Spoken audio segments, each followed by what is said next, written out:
በዚህ ፕላትፎርም ከምናነሳቸው ዘርፈ ብዙ ርዕሶች መካከል አንዱ የጡት ማጥባት ጉዳይ ነው። ሰላም፣ ዶክተር ኢማን መሐመድ ነኝ፣ ሜዲካል ዶክተር እና ላክቴሽን ኮንሰልተንት።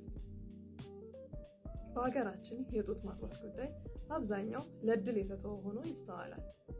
ጡት እንደ ማንኛውም የሰውነት አካል ክፍል እንደ ጉበት፣ እንደ ኩላሊት በትክክል ስራውን ሳያከናውን ማለትም በቂ ወተት ሳያመርት ሲቀር ወይንም በምንፈልገው ልክ ለማጥባት ስንቸገር የሕክምና እርዳታ ማግኘት ይገባል።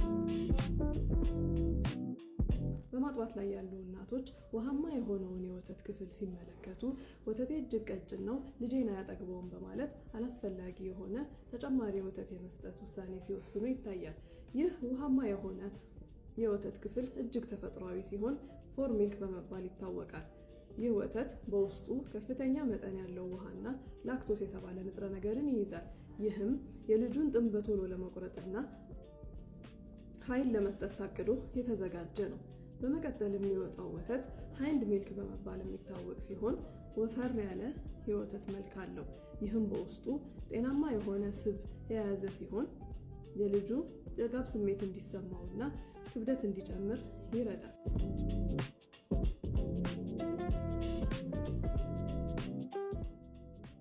ስለ ማምብሬን ወይም የእናት አምሮ ልነግራችሁ ነው።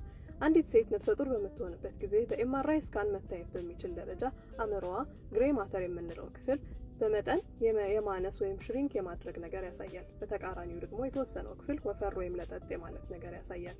ይህም የሚሆነው ሕፃኑ ከተወለደ በኋላ እናት ለልጇ ያላት ምላሽ አፋጣኝ እንዲሆን፣ ልጁ በሚያለቅስ ጊዜ ልዩ ልዩ ፍላጎቶቹን እንድትረዳና አፋጣኝ ምላሽ እንድትሰጥ ትኩረቷም ሙሉ በሙሉ ልጇ ላይ እንዲሆን ለማድረግ ነው።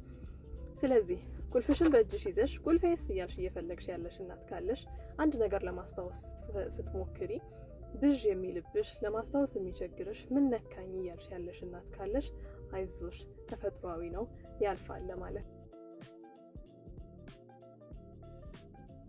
ሰላም፣ የጡት ወተትዎን ጥራት ከፍ ለማድረግ የተለያዩ ምግቦችን ይመገቡ።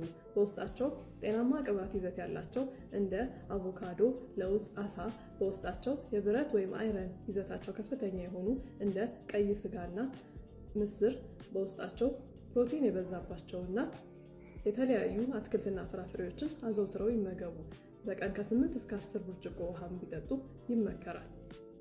ጤናማ ወይም ሚዛናዊ የሆነ አመጋገብ ዘይቤ ለልጁ የተሻለ ወተት ለእርሶም ተጨማሪ ኃይልን ይሰጣል።